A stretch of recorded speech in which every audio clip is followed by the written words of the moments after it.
These are the rules that Chan Heung laid out for us to follow when he created the style of Choy Li Fut. They are an integral part of what we learn, how we learn, or they should be. He wrote them because he understood that when you learn Choy Li Fut, you learn something very powerful.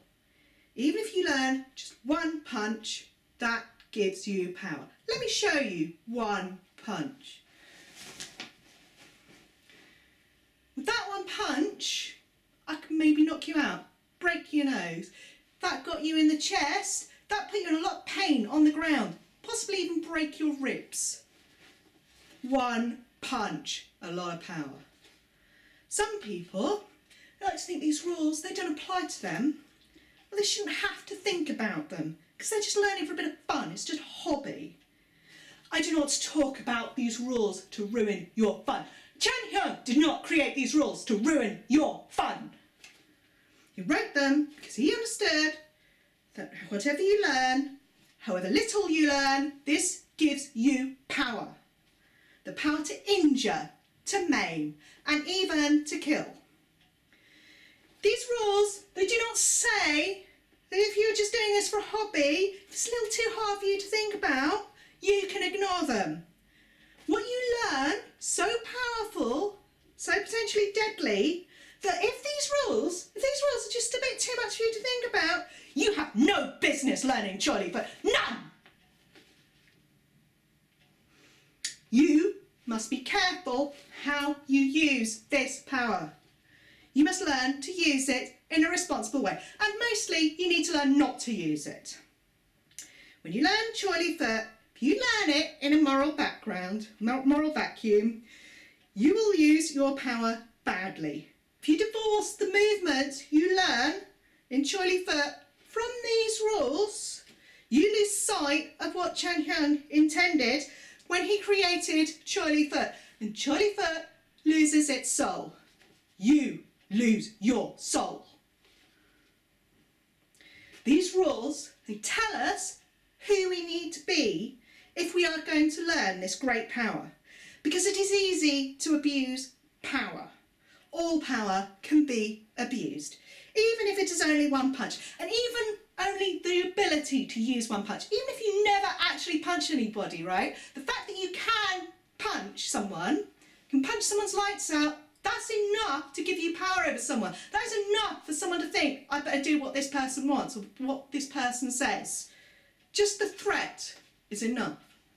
Implied threat. Even if you don't say anything, it's still there. You have to be careful all the time.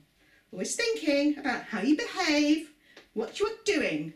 Because many people, they abuse their power. They abuse their privilege and they barely understand that they have privilege.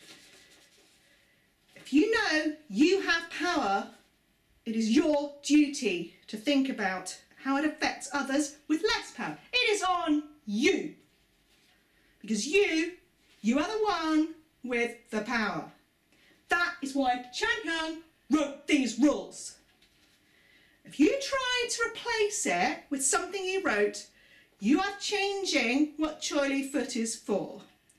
One can have one's life philosophies, okay? But these rules, they must be the foundation of your thinking when you learn and teach Choy Li Fut.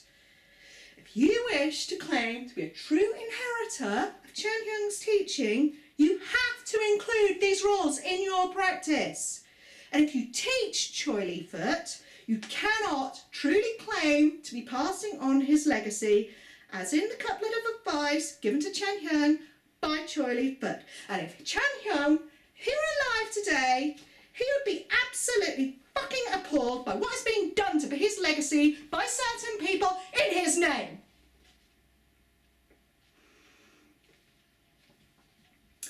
Chan Heung's rule number 10. These are the rules. These are rules Chan Heung wrote for us, all of you who practice Choy Li Fut, all of you to follow.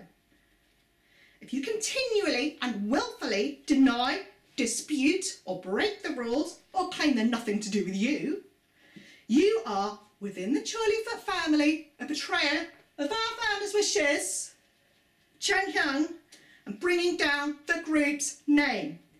And it is within the discretion of the mum or the master to expel you from the school. The only exception for not following these rules is if you do not practice Choy Li Fut. That is the only exception. These rules do not say that if you're some high and mighty Grand Master with lots of loyal followers, it's fine, you can ignore them. If you just don't like them, no one who claims the legacy of Chan Heung can ignore these rules without betraying Chan Heung. Doesn't matter how powerful you are, how many loyal followers you have, how loyal your followers are, you are still betraying him. No fabulous High Grand Master is above these rules. No fabulous Grand High Master is beyond the reach of these rules. And what's more, he knows it. Chan Heung's rule number 5. We are one family in Choy Li Fut. We may not fight each other. In times of trouble, the action of the tiger claw is used to remind us who we are.